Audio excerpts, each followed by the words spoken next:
મંદિરમાં દર્શન માટે અને તસ્કરો ઘૂસ્યા ઘરમાં ચોરી માટે। અકોટા વિસ્તારની આ ઘટના છે।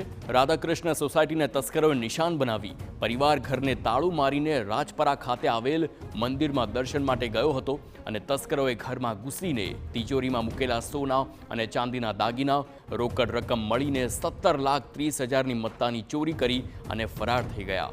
ચોરીની એક દિવસ પહેલા પરિવારે બેંકમાં લોકર માટે ઇન્ક્વાયરી કરી હતી અને એના બીજા દિવસે પરિવાર ચોરીનો ભોગ બની ગયો।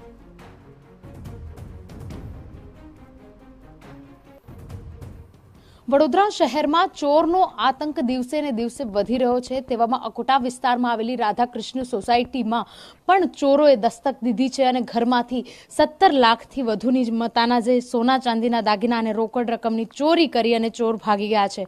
મહત્વની વાત છે કે પરિવાર રાત્રે 11 વાગે ઘરેથી નીકળ્યો અને સવારે 10 વાગે ઘરે પરત ફર્યો।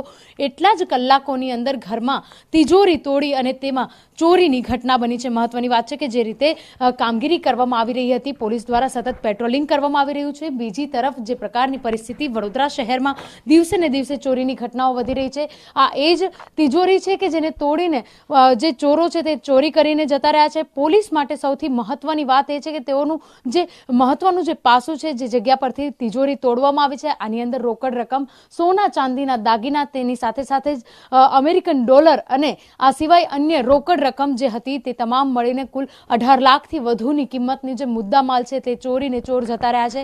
ઉલ્લેખનીય બાબત છે કે ચોરો જતા હોય તેવા સીસીટીવી પણ પોલીસને પ્રાપ્ત થયા છે, પરંતુ આ ચોર સુધી પોલીસ ક્યારે પહોંચે છે અને તેઓના જેમના ઘરેણાની ચોરી થઈ છે, કારણ કે 2 મહિના અગાઉ જ તેમની પુત્રીના લગ્ન થયા હતા અને બેંકમાં લોકરની તપાસ માટે ગયા હતા, તેના બીજા જ દિવસે ચોરી થતા એક શંકા ઊભી થઈ રહી છે। કેમેરા પર્સન રોહિત ગોયલ સાથે અંજલિ ઓઝા, TV9 વડોદરા।